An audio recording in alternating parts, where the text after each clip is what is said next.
Hindi pa pala ako nakashare. Salita na ako ng salita, di pa ako nakashare.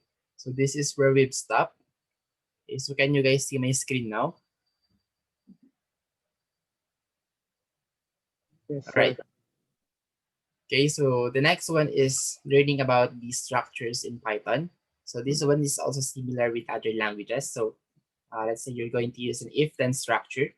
So in Python, so you use this one to allow the code to make decisions based upon the result of an expression. So as shown on the figure below.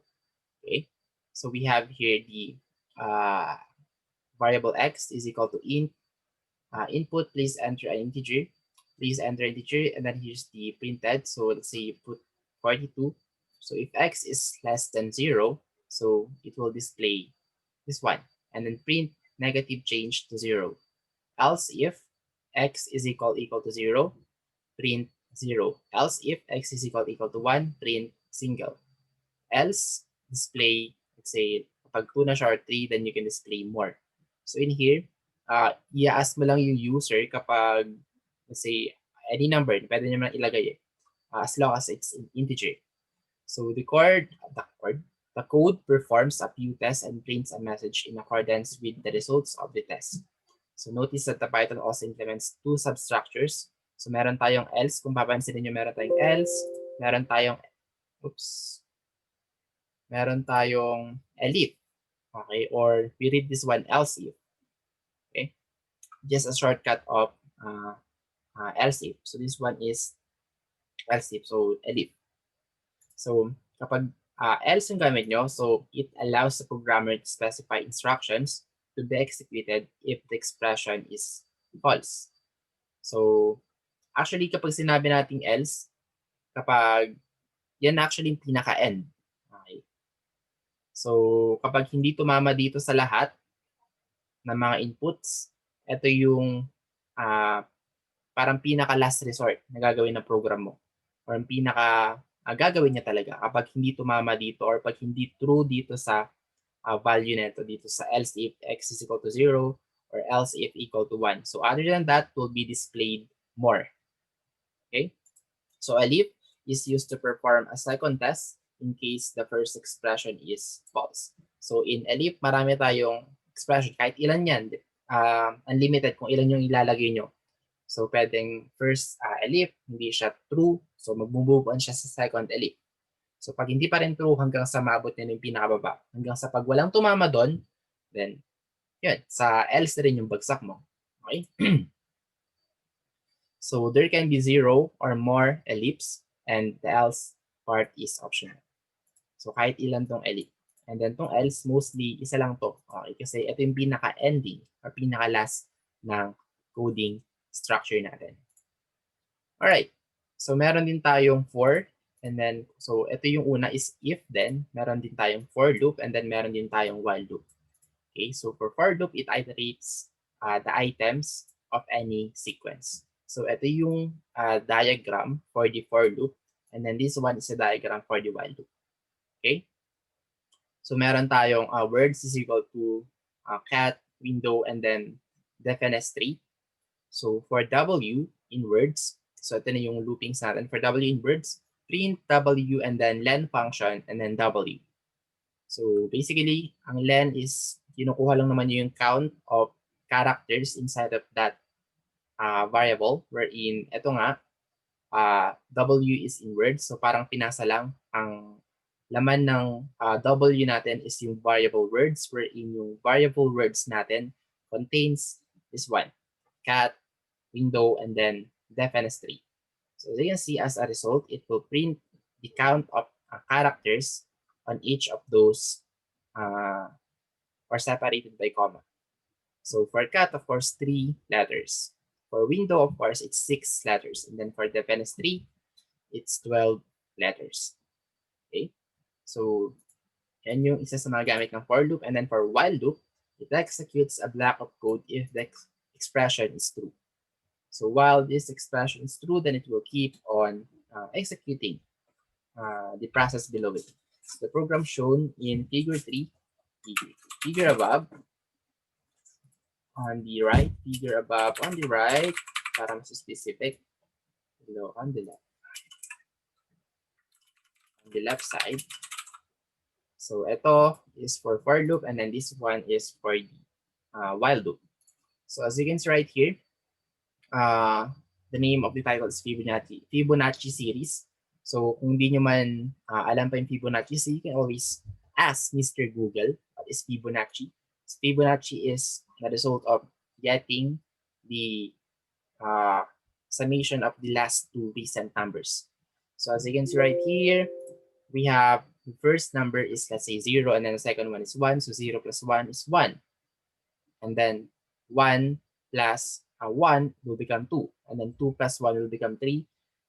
And then, ano pa bang next? Naguluhan na ako. Search na lang natin. Fibonacci sequence.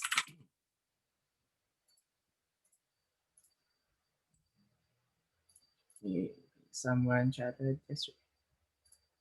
Alright, so as you can see right here, ito yung first 10 numbers ng ating Fibonacci sequence. So let's say this is the first term, second term. So kailangan lang naman natin sa Fibonacci sequence is yung first two terms. So add nyo lang yan. So 0 plus 1 is 1. 1 plus 1 is 2. 2 plus 1 is 3. 3 plus 2 is 5. 5 plus 3 is 8. 8 plus 5 is 13. And so on and so forth. Hanggang, yan. So napakarami. Infinite naman yun eh. Okay. So that's how Fibonacci sequence is being listed. So as you can see right here, meron din tayong variable a, and then b is equal to 0. And then starting from 1. So while b, so hanggat yung value ng b natin is less than 10, then it will keep on printing this one, a, b is equal to b, and then the third one is a plus b. So ito yung first one. Of course, by default 1 na siya. And then yung formula natin, which is b is equal to b. So yeah, mag-a-add lang silang dalawa, a plus b, and then yun na yung pangatlo natin. Actually, medyo magulo pa yung syntax. Kahit ako medyo nagugulan kung paano po siya. Pero, yun. For now, this will be our assignment or my assignment. Okay. So, ito yung syntax natin for us to be able to get this output. So, 1, 1, 2, 3, 5, and then 8. Okay. So, hindi ko pa kasi siya masyadong na-explore.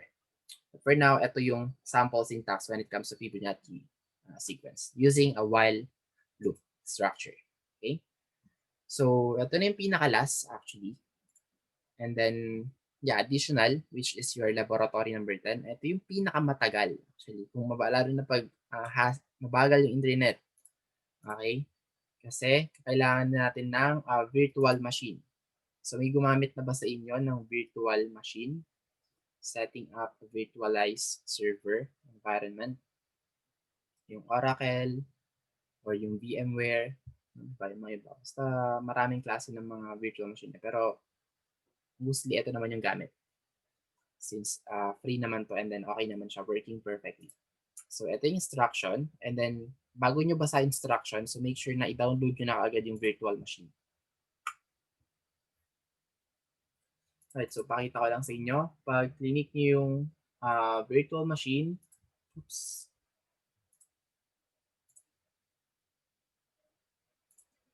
wait lang. Naulit.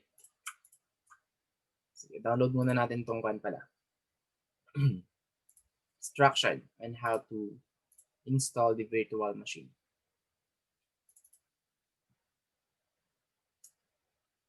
Alright, so for this one, we have 4 objectives. So first one is prepare a computer for virtualization environment by installing a virtual box. Okay, after mo ma-install yung virtual box, so ito na yung gagamitin natin as a server wherein i-install natin yung i2 IoT server sa VM natin. Alright, so wait, inom lang ako ng tubig. Nuubo ako.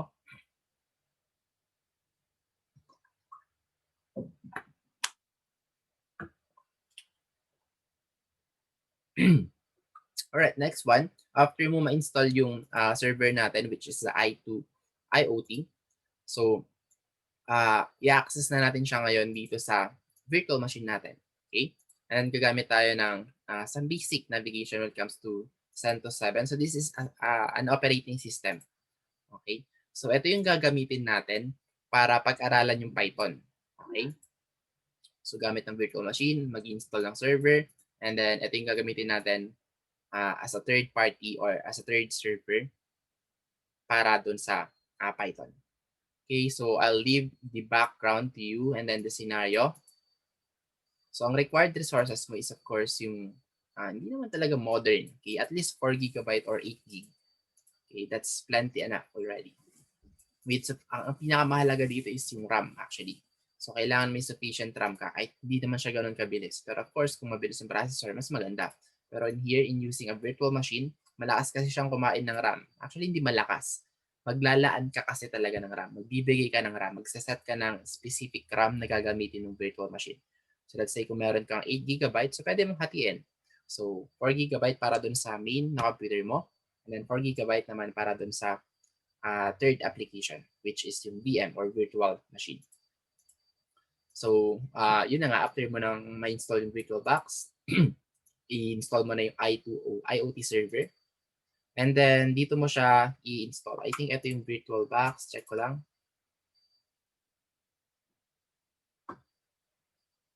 There you go. So, dito mo i-install yung VirtualBox.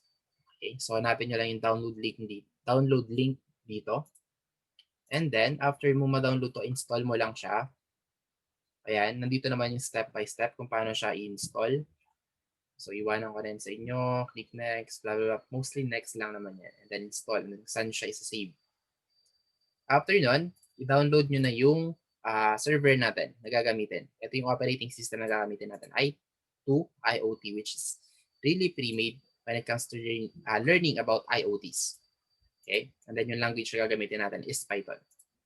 So, yun na nga. Ito naman yung download link. So, 2.2 GB to. So, medyo malaki-laki. Okay, so para rin siyang operating system na Windows like 4 GB, 3 GB, or even 2 GB. So ito, 2.2 GB. So click nyo lang to, and then, yun, magda-download na siya.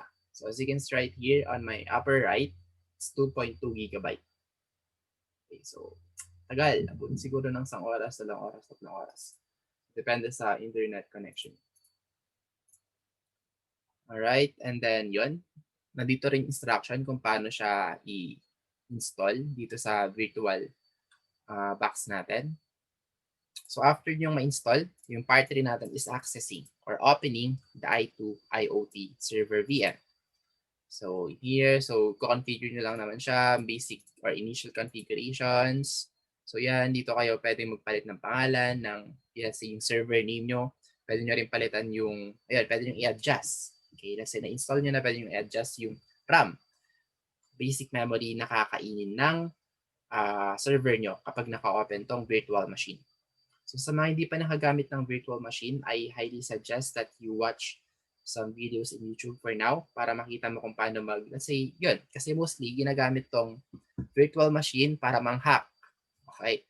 Kasi pinaka-safe tong process kasi mag-create siya ng another physical address. Okay? So kung may ma-hack man, yun na, third-party server lang naman siya. So, pwede mo namang burahin yun anytime and then mag-install ka lang ulit ng another operating system. So, of course, gamit ka ng Linux, Kali Linux. Alright, so yung system, mostly, ang most pinaka-recommendable ko na RAM is 4 GB RAM. So, that's, I think, already plenty enough. Huwag ka lang mag-open ng maraming tabs since third-party server lang naman siya. Kaya hindi naman siya working na talagang server. Of course, mas mabagal siya compared dito sa ito, yung pinaka-interface or itong PC na gamit natin mismo. Okay? So, 4 GB or at least 2 GB kung sakaling mababa yung RAM nyo. Okay? 2 to 4 GB. And then, kapag na-install nyo na, so, initially, ano ba yan? So, initially, ganyan siya. Kapag na-install nyo, nandito lahat yung listahan ng mga server or ng mga operating system na pinag-i-install nyo. So, initially, naka-off yan. So, click nyo lang to para mag-on. So, pag nag-on na siya, ito na magpapakita. So, maglo-loading lang siya. And then, of course, meron kang IoT user kung gusto mo mag-set. So, yan. And then, some basic configuration. So, meron din time. Meron parang screensaver niya to. And then, ito yung pinaka desktop interface. So, meron tayo nung folder or yung home. And then, yung trash or yung bin. Okay? And then, of course, pwede ka rin mag-connect sa internet. Okay? So this is a basic navigation when it comes to CentOS 7. So yun, pwede ka rin kumonek sa internet as long as naka-set up siya. As long as naka-set up siya dito. So kailangan mo siyang i-set up sa network. Kailangan the same siya dun sa connection ng desktop mo or ng laptop mo. And then, what else? So setting up a virtual server. So ito yung, let's say parang CMD. Okay, CMD mismo ng CentOS. So yan, pwede ka mag-input ng mga basic commands to display the current directory, so pwd, and then ls for the list of contents of current directory, and so on and so forth. So after nyo mapagana yan, let's say working na sila properly, so kahit hanggang dyan na lang muna. Okay, and then turn the power off. Okay, so hanggang dun lang. So pagganahin nyo lang yung kung, kasi ito yung gagamitin natin. Okay, itong CMD mismo ng CentOS. Okay, so Cent Operating System 7. Alright, so hindi ko na muna dadagdagan, tapusin nyo muna to hanggang sa Lunes. So I hope ma-install nyo na to by Monday para kapag nag-start na kayo, okay, kasi hindi nga pala tayo mag-meet by this coming Monday. So yung Laboratory 11 nyo kasi is ito yung gagamitin nyo. Okay, ito yung gagamitin yung virtual machine. Papasok kayo dun sa server na in-install nyo, yung CentOS 7. And then yun dun kayo mismo magpa-program, magpa-practice ng Python. Right? So hanggang dito na lang muna. And then, do you guys have a question or clarification so far?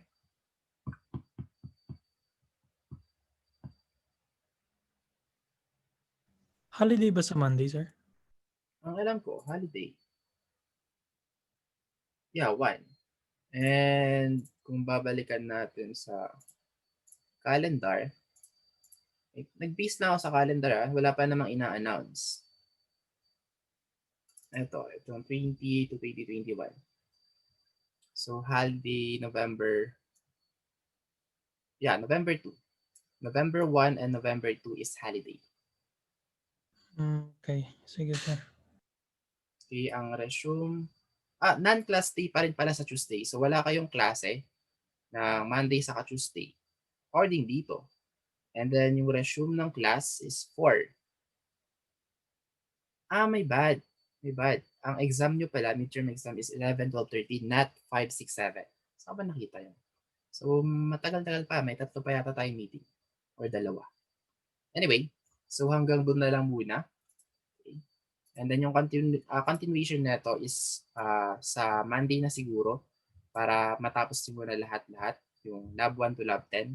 And then yun, continue natin yung laboratory number 11 kapag na-install nyo na tong virtual machine. Kasi hindi nyo magagawa yon hanggat wala kayo nung virtual machine. Alright? So, Sige, upload sir. lang din to sa page natin. Pero hindi pa tapos as you can see. Slide 3 to 1 continues pa yan. Hanggang sa matapos yung chapter 2. Alright, so hanggang doon na lang muna. Any question or clarification so far para ma-discuss na natin? It's already 1:35.